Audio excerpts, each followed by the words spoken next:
Olá, queridos, bom dia. Canal Vida Agora, eu sou José Antônio. É um prazer estar aqui nessa manhã, trazendo e compartilhando com vocês uma meditação da Palavra de Deus. E essa meditação tem por título Servos ou Filhos. É sobre isso que eu quero falar com vocês hoje. Do Gênesis ao Apocalipse, queridos, nós conhecemos muitos homens de Deus, homens que e são considerados como grandes homens de Deus, e eu não vejo problema nisso, queridos, até porque eles eram grandes por conta do que do Deus Todo-Poderoso, o grande Deus, os fez grandes na terra. Seus nomes ficaram marcados na história, tanto de homens quanto de mulheres. Mais de homens do que de mulheres, por conta de uma cultura em que mais se evidenciava a vida dos homens do que das mulheres. Mas encontramos mulheres maravilhosas, mulheres tementes a Deus, mulheres que foram, referência e são referência e serão referências por toda a nossa vida em muitas coisas. Mas especificamente esses homens e mulheres que precederam a pessoa de Jesus, queridos, eles foram homens que foram conhecidos pela sua obediência àquilo que Deus mandava. Com certeza eles se destacaram. Por conta disso, eram tanto referência na sua geração quanto a nós até os dias de hoje. Mas a ótica que eles nos apresentam de relacionamento com Deus é de um Deus tremendo e maravilhoso que nos ama, sim, nós conseguimos ver isso, mas que o nosso relacionamento não passaria de servos de Deus. E esses mesmos homens, eles apontaram e profetizaram a respeito de que um dia Deus cumpriria sua promessa lá do Gênesis, dito a Adão e Eva, que um dia nasceria um que esmagaria a cabeça da serpente, isso é, destruiria a obra do diabo que veio trazer morte, que veio trazer separação entre o homem e Deus.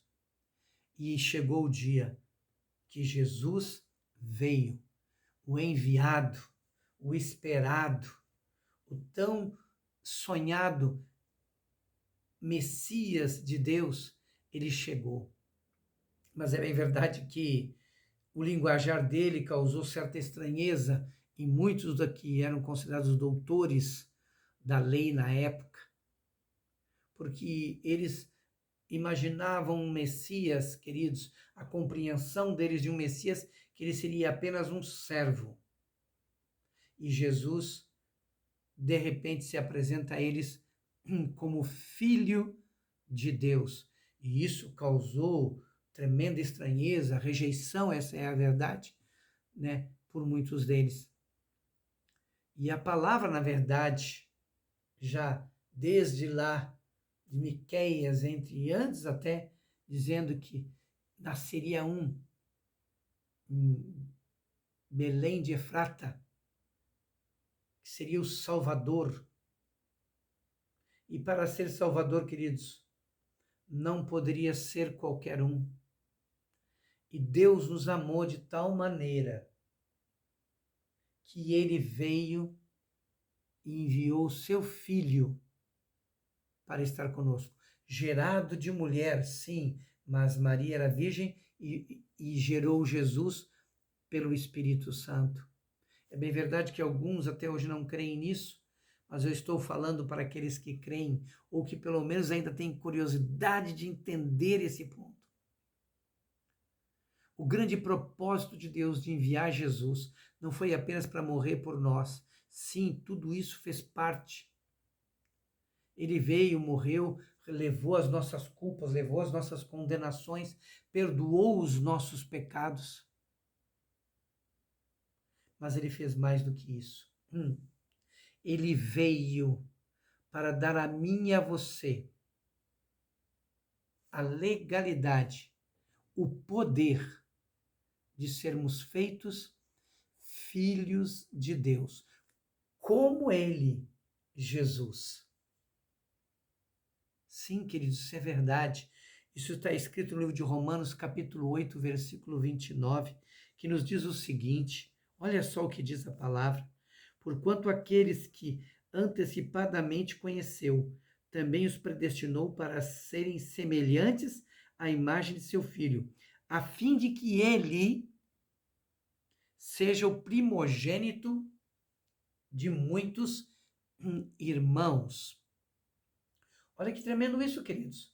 Jesus, ele vem e se apresenta. No Evangelho de João, capítulo 3, versículo 16, diz que Deus nos amou de tal maneira que deu o seu Filho unigênito, quer dizer, um Filho gerado dele próprio, por ele próprio, que possui o DNA de Deus, veio para nos salvar, para nos dar vida eterna. Mas mais do que isso, no mesmo Evangelho de João, capítulo 1, versículo 12, diz que a todos que o receberem, receberem a quem? A Cristo, deu-lhes o poder de serem feitos filhos de Deus. Queridos, não está falando aqui de que seríamos servos apenas. É bem verdade que nos ensinamentos de Jesus, Jesus fala sobre a servidão, de termos um coração de servir uns aos outros, mas tudo isso fazia parte, queridos, de ele conseguir explicar o caráter de sua identidade. Mas o que ele realmente veio para gerar em nós era o caráter de filhos de Deus. E aqui, nesse livro de Romanos, capítulo 8, versículo 29, fala que ele se constituiu o primogênito, o primeiro de muitos irmãos. Este linguajar que temos na igreja de chamarmos ô irmão, ô irmã, não é apenas uma identificação evangélica. Não, queridos. É algo conquistado por Cristo na cruz. Você, quando você recebe a Cristo, você, pelo poder de Deus, pelo poder do Espírito Santo, pelo poder do sacrifício de Jesus, ele te outorgou o direito legal e o poder de se tornar filho de Deus. E você que recebeu a Cristo, você se tornou um filho de Deus. Irmão de Jesus, que é o nosso irmão mais velho, vamos dizer assim. O primogênito, ele foi o primeiro. E ele veio com esse propósito. Ele não veio apenas, queridos, para nos dar um poder, para vencermos o mal, para vencermos o pecado. Tudo isso é verdade. Tudo faz parte. Mas a maior conquista de Jesus é dar a mim e a você o poder de nos tornarmos filhos de Deus. E é importante entendermos que isto nos transforma em um novo homem. Nascidos de Deus, pelo poder do seu Espírito Santo, por conta de um sacrifício perfeito de Jesus. E aí, queridos, quando nós entendemos que recebemos uma nova identidade, antes éramos apenas criaturas de Deus. Por conta de Cristo nos tornamos filhos de Deus. E a Bíblia diz que nós somos, por conta disso, somos herdeiros de Deus, co-herdeiros através de Cristo. Recebemos da identidade do Pai. E aí, queridos, quando você entende essa sua nova identidade, que você é filho, que você é filha de Deus, quando você vai para a palavra, a sua leitura, a sua compreensão é outra. Você começa a entender com os olhos de Deus. O próprio Espírito de Deus estará lendo com você a palavra, trazendo luz e revelação do que Deus realmente conquistou para você através de Jesus Cristo. E Deus não quer, queridos, que você viva aquém disto. Jesus pagou um preço para que eu e você não venhamos viver abaixo disto, muito menos separados de Deus, muito menos separados do corpo de Cristo, que é a igreja. É mais do que você pode imaginar. Há uma infinidade de maravilhas que Cristo conquistou, e a maior delas é você ter se tornado um filho de Deus. Você é herdeiro de Deus. Você tem todo o respaldo que Cristo teve.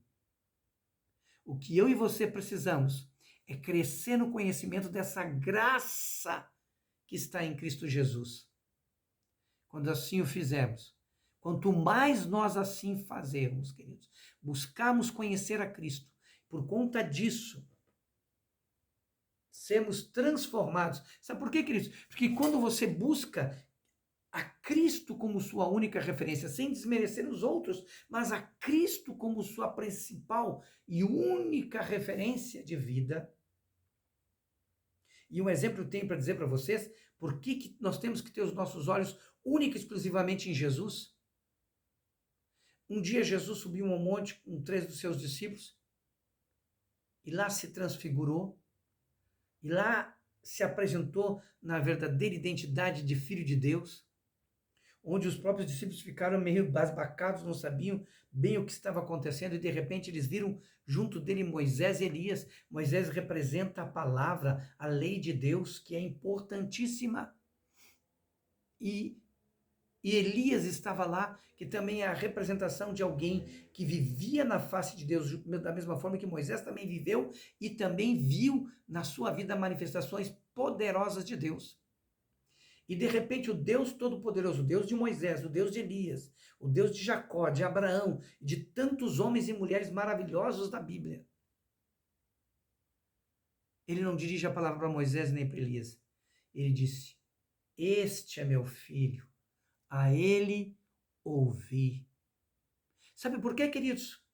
Porque a palavra de Jesus tem muito mais poder, e vou dizer por quê. Todos os outros 2 poderiam ter, e todos os outros ensinavam a palavra. Mas essa palavra vinha apenas dentro do intelecto humano. Agora, quando Jesus ministra isto no coração daquele que o vê como filho de Deus, essa palavra é imprimida no seu coração e no seu espírito.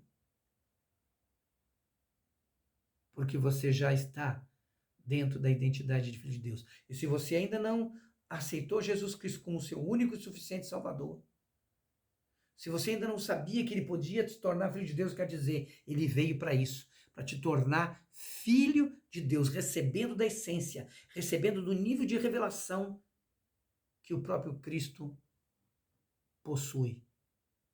É bem verdade que isto depende muito do nosso nível de relacionamento com Deus na identidade de Pai, porque Jesus veio dar a nós e apresentar a nós a paternidade de Deus.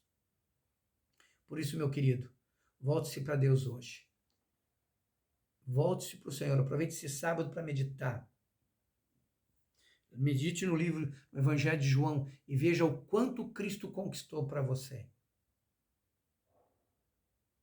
E comece isso já vendo que você, em Cristo Jesus, se torna filho de Deus.